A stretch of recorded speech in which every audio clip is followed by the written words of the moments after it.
A journey is never ending. It's a constant process, buckling and turning every step of the way, time and time again. We never really know when one stops and another begins. No one stays in the same place for too long, as your wondrous story is being written constantly, as the grandest epic in your life. Some more than others, but true in every way.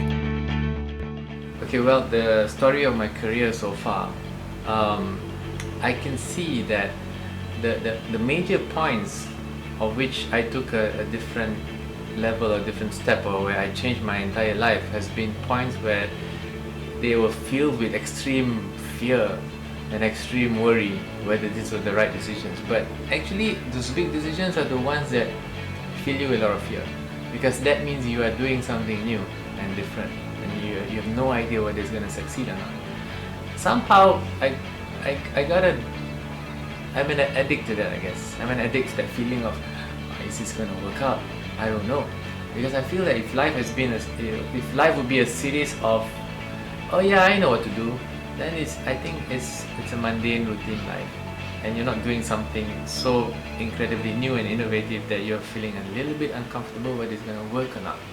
So for example, when I first started the label Positive Tone a long time ago, way back in 1994, of course we didn't know it was going to succeed or not. So we said that we're going to try and make music that's a bit different. Everybody's doing all this rock stuff. We're going to try and do some like urban sounding music. We're going to introduce indie, or at that time we called alternative. There was no such word as indie, or hip hop, or R&B. There's no market. And so because there was no market, everybody said it's not going to work. But that's the thing, we knew deep inside that there has got to be a market, because there can't be just me alone in Malaysia that likes this kind of music. There's got to be at least a small group of people.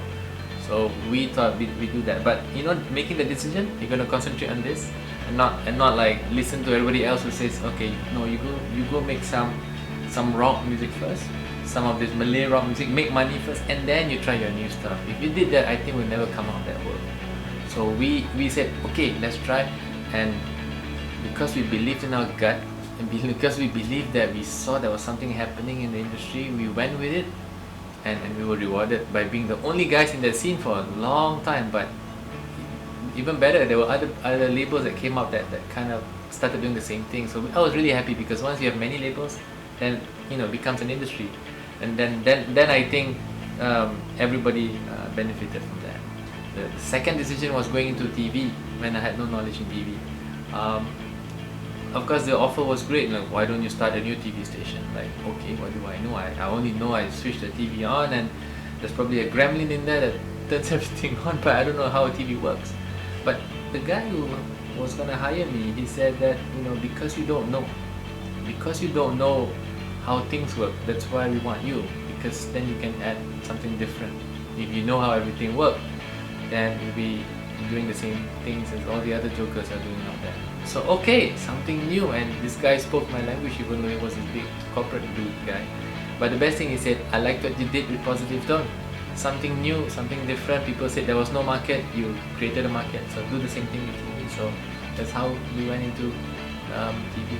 And it seemed that all the other decisions I made in my life based on this fact that always trying to do something new and different. Of course, there'll be a lot of failures, because when you do something different, you might fall. You would fall, because you have no idea what the right moves are. Sometimes you lose your footing, sometimes you lose your money, sometimes you lose time. But the thing is, all those failures and all those suddenly you slip and fall and hurt yourself, those are lessons, right? The best thing is, you gotta get up quickly and learn. Say, okay, I should not go in that direction, I should go in this direction.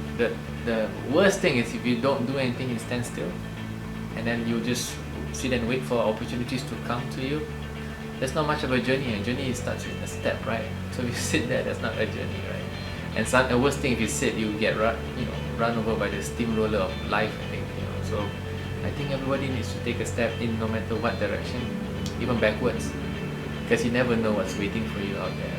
You have no idea until you just step and turn right, or left, or backwards, or look up.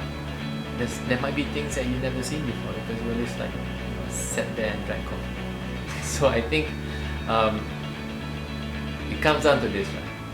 you gotta be brave to take that step, no matter how weird that step might be, or how risky it might be, or it's the most foolish thing someone said you're doing. Like, I'm starting a business, I have no idea whether it's gonna work. But if you have a gut feel that drives you, then I think the step is only very important. So that's how I feel about having a dream. The journey never ends, so unlock your picket fence. Walk out your soul. Forget the fear. I dare you, every one of you, to move, to reach out your hands, to turn your monochrome into Technicolor wonderland. Because an extraordinary world is at your doorstep. So take that dive and start your own journey into this uncharted universe. Come with me. Join the journey.